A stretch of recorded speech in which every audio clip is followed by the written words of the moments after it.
Diskriminasi menjatuhkan aku, reputasi kini menjadi bisu.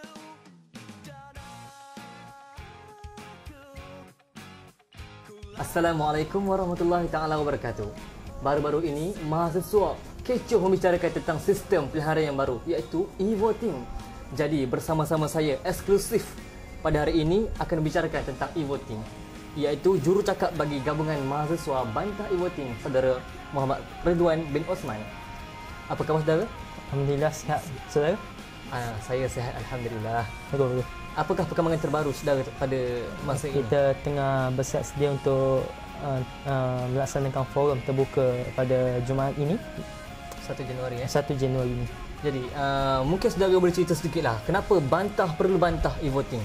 Okey, pokok pangkalnya kita berbicara tentang bantah, iaitu semua sedia maklum bahawa, dan saudara pun saya yakin dan percaya mengetahui bahawa di dalam pilihan raya kampus yang akan datang ini, seluruh universiti akan mengadakan sistem e-voting, iaitu sistem berkomputer.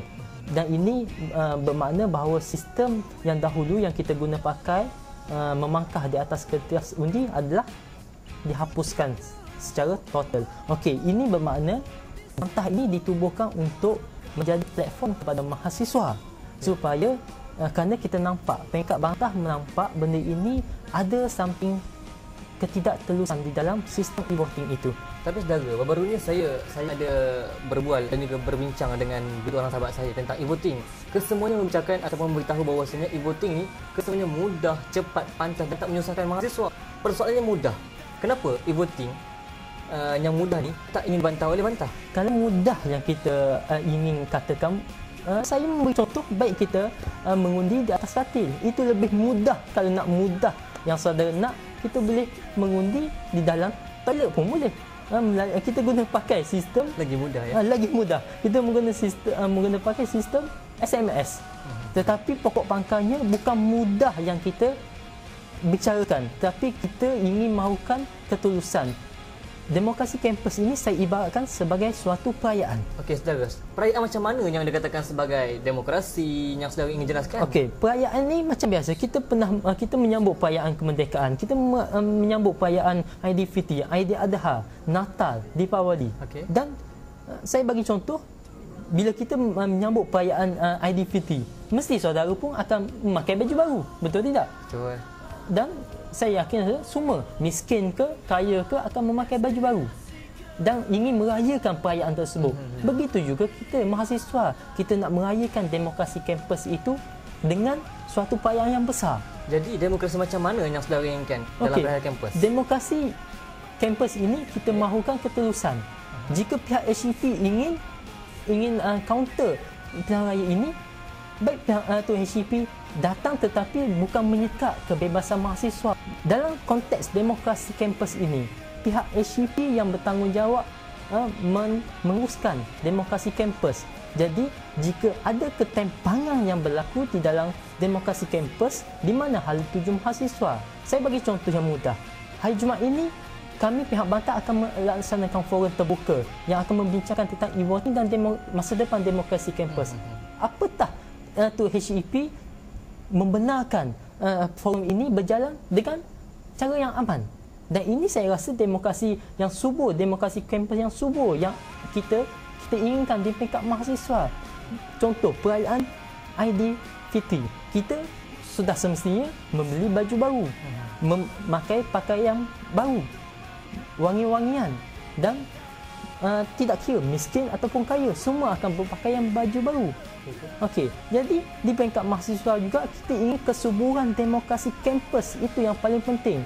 Baik saudara, jikalau e-voting ni kita letak dekat tepi dan kita inginkan demokrasi kampus, macam mana demokrasi kampus yang saudara inginkan? Boleh saudara jelaskan sedikit? Okey, demokrasi kampus yang saya faham, iaitu setiap orang, mahasiswa ataupun mahasiswi bebas bercakap, berfikir dan menerima pendapat dan mengkritik pendapat-pendapat yang mereka tidak bersetuju. Dan ini demokrasi kampus yang subur yang perlu kita terapkan di dalam sistem demokrasi kampus yang sedia ada. Saya bagi contoh bahawa demokrasi kampus yang mana saya nak, iaitu pihak HEP terutamanya mesti telus untuk membenarkan forum terbuka yang akan diadakan pada 1 Januari ini di Dewan Kuliah Utama Akademi Pengajian Islam, dan mereka tidak perlu menghalang, menyekat ataupun menangkap sesiapa yang hadir. Kalau forum sekecil ini pun dihalang oleh TNC HCP yang mungkin yang akan ditangkap, mungkin akan dihalang, ditutup jalan dan sebagainya, dan mungkin akan diheret beberapa mahasiswa ke Atauku. Saya membayangkan saudara, sistem demokrasi kampus ini ibarat seorang perempuan yang memakai baju yang cantik, tudung yang elok, tetapi tidak memakai kain.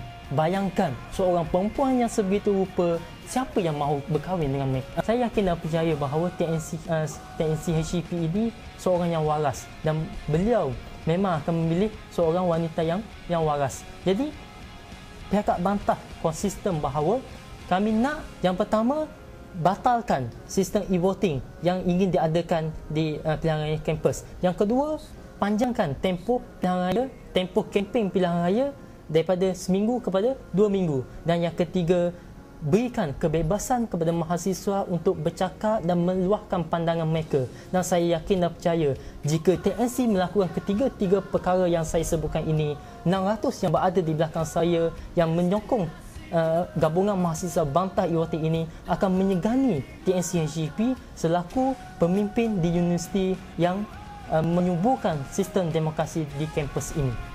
Okey, terima kasih saudara Muhammad Rizwan bin Osman di atas huraian yang sangat panjang, sebab kalau nak tanya banyak soalan-soalan yang ingin kita ajukan kepada saudara, dan saya rasa bahawasanya perbincangan kita telah masak dan mencapai objektifnya. Dan kepada anda di luar sana, saya mengharapkan anda telah mengetahui di manakah pro dan kontra, baik dan buruk tentang sistem e-voting. Sebelum saya tutup perbincangan kita pada hari ini, saya ingin meninggalkan anda dengan satu ungkapan daripada tokoh revolusi Cina moden, iaitu Mao Zedong.